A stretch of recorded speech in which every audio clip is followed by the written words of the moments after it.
Good morning, student. Today we have discussed about cash budget. What is meaning of cash budget? Cash budget is an estimation of the cash inflow and cash outflow of business over a specific period of time. Cash budget एक estimation होता है, एक amount होता है किसी भी specific period of time के लिए. The purpose of cash budget is to assess whether the business will have sufficient cash to operate in a specific time period. हमारे पास एक स्पेसिफिक अमाउंट होना चाहिए. एक बजट बना के चलते हैं हम किसी भी काम को करने के लिए. सबसे पहले हमारा बजट होना इम्पोर्टेंट होता है और वो जो बजट होता है वो स्पेसिफिक पीरियड टाइम के लिए होता है. Receipt undertake place in the form of cash. इसमें रिसिप्ट होती हैं जो कि फॉर्म किसकी फॉर्म में होती है? कैश सेल की फॉर्म में हो सकता है. Collection of debtors, interest, rent, dividend and other receipts. Other receipts हमारी इंटरेस्ट हो सकती हैं, कोई लोन हो सकता है, लोन टेकन जो लोन लिया हुआ है वो हो सकता है. तो ये इंक्लूडेड होता है हमारा रिसिप्ट में. And the other hand payments होती हैं जो कि generally in the form of कौन सी फॉर्म में होती है? पेमेंट टू सप्लायर, सप्लायर को पेमेंट करना. पेमेंट ऑफ वेजेस, आपको वेजेस पे करना. And salaries. Payment of other expenses. Other expenses आपके ओवरहेड हो सकते हैं, ओवरहेड एक्सपेंसेस. ऑफिस एक्सपेंसेस हो सकते हैं आपका सेल्स एंड एडमिनिस्ट्रेशन एक्सपेंसेस हो सकता है. ठीक है, तो अदर एक्सपेंसेस में वो इंक्लूड होता है. Now methods of preparing cash budget. Cash budget prepare करने के कौन से मेथड होते हैं? These are 3 methods. First one is receipt and payment method.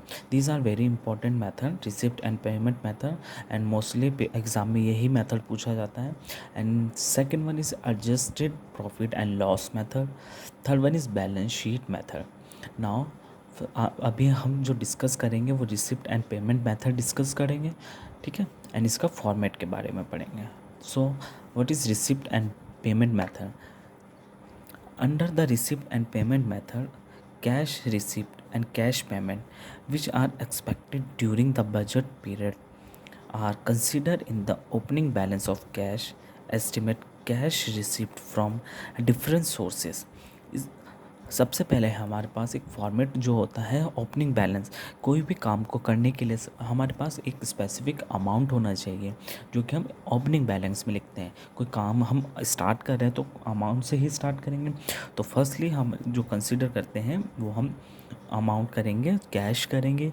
ठीक है, कैश के बाद ओपनिंग बैलेंस जब हम स्टार्ट करते हैं देन उसके बाद हम रिसिप्ट कैश रिसिप्ट करते हैं. क्या क्या रिसिप्ट हमने जो कैश जो हमने डिलीवर किया उसकी receipt. And payment which are expected during the budget के ड्यूरिंग के टाइम पीरियड के according. In the opening balance of cash estimate cash receipt from different source added. जितने भी हमारी रिसिप्ट होंगी वो सब हम ऐड करेंगे through opening balance.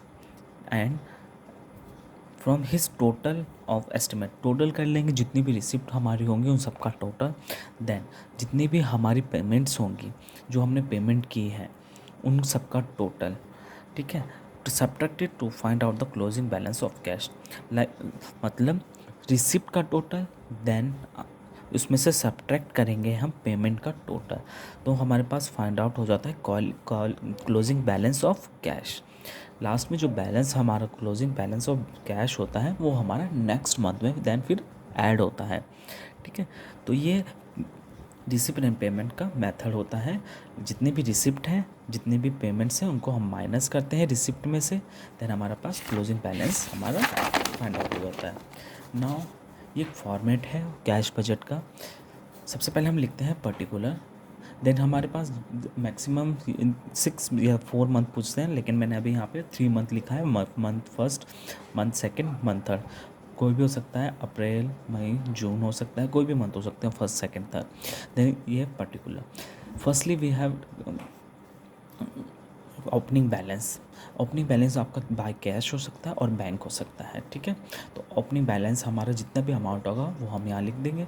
Second month में अमाउंट नहीं आते क्योंकि हमने अभी पहले पढ़ा है कि जो भी क्लोजिंग बैलेंस होगा वही हमारा सेकंड मंथ का अमाउंट होगा, ओपनिंग बैलेंस होगा. Then receipt. रिसिप्ट में हमारे क्या क्या चीज़ें इंक्लूडेड होती हैं। रिसिप्ट हमारी कैश सेल हो सकती है, कलेक्शन फ्रॉम डेप्टर्स हो सकता है, सेल्स ऑफ एनी एसेट्स, कोई भी एसेट्स जो हमने सेल किए हैं उसकी receipt, bank loan taken, bank से लोन लिया है उसका उसकी receipt, issue of shares debenture, कोई शेयर्स और डिबेंचर इशू किए हैं उनकी रिसिप्ट, रेंट, इंटरेस्ट और डिविडेंड, एनी अदर रिसिप्ट। ठीक है, इन सब का हम क्या करते हैं, टोटल करेंगे। टोटल करने के बाद जितनी हमारी पेमेंट्स हैं, पेमेंट्स में हमारी क्या क्या चीज़ें इंक्लूड्स हो सकती हैं, cash purchase, payment of creditors, salaries and wages, factory overheads, office overheads, income tax period, ये हमारे क्या बोलते हैं पेमेंट्स में ऐड होते हैं। देन फर्स्ट मंथ में जितनी भी रिसिप्ट है इनका टोटल हम यहाँ लिखते हैं, लाइक एक्स वाई जेड, कुछ कोई भी हो सकता है। देन सेकेंड मंथ का टोटल एक्स वाई जेड, कोई भी अमाउंट हो सकता है। देन हम रिसिप्ट में से हम सब्ट्रैक्ट कर देंगे पेमेंट को, तो हमारा क्लोजिंग बैलेंस आ जाएगा, फाइंड आउट हो जाएगा। देन जो भी क्लोजिंग बैलेंस फाइंड आउट होगा, इसका जो अमाउंट है वो हम नेक्स्ट सेकेंड मंथ में लिखते हैं। तो ये एक फॉर्मेट है कैश बजट का। आई होप ये चीज़ आपको समझ में आ गई होगी।